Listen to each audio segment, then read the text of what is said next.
If you are injured at work, there are certain types of benefits that you're entitled to as a result of your work-related injury. In workers' comp in Kentucky, you can't sue your employer in the courthouse. You have to go through a state-run system called the Kentucky Department of Workers' Claims. And there are basically 4 types of benefits that one is entitled to.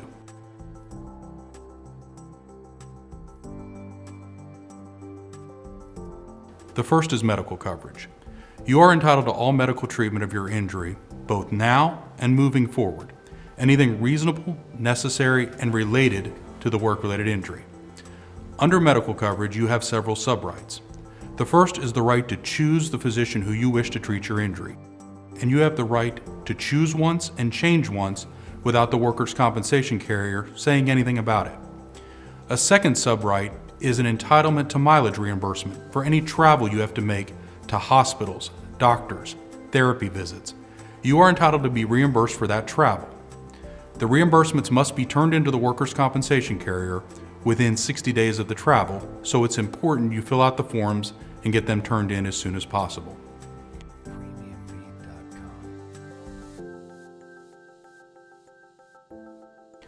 The second type of benefit one is entitled to in a workers' compensation claim is temporary total disability benefits. These are the benefits that pay you while you're off work as a result of an injury. These benefits pay at 2/3 of your average weekly wage, and they're payable for all time periods you're either off work or under light-duty restrictions that the employer will not or cannot accommodate. These benefits are paid until you're released to return to work or until you reach a level of recovery called maximum medical improvement.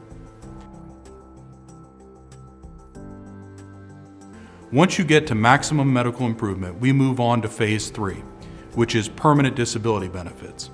And this breaks down into one of 2 categories. You can be permanently totally disabled, which means as a result of an injury, you are not going to go back to work. You have been taken out of the workforce. These benefits pay at 2/3 of your average weekly wage. That's relatively rare. The much more common is permanent partial disability, which means you're able to return to work, but you have a functional impairment as a result of your injury. An impairment rating is a number that's given to us by a doctor. It's a percentage, a 5%, a 10%, that a doctor assigns to you pursuant to a guidebook that we use.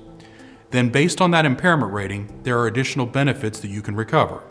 The impairment rating is placed into a mathematical formula with some other factors, which determines the amount you can recover. The higher the impairment, the more benefits you can recover.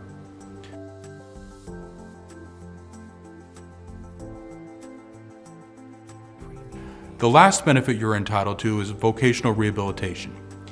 If you lack the physical capacity to go back to the job you were doing when injured and don't have transferable job skills to move into another area of the workforce, you can request that the workers' compensation carrier pay for some retraining. It's generally a semester at a junior college or a trade school to retrain you to perform a job within your restrictions and limitations.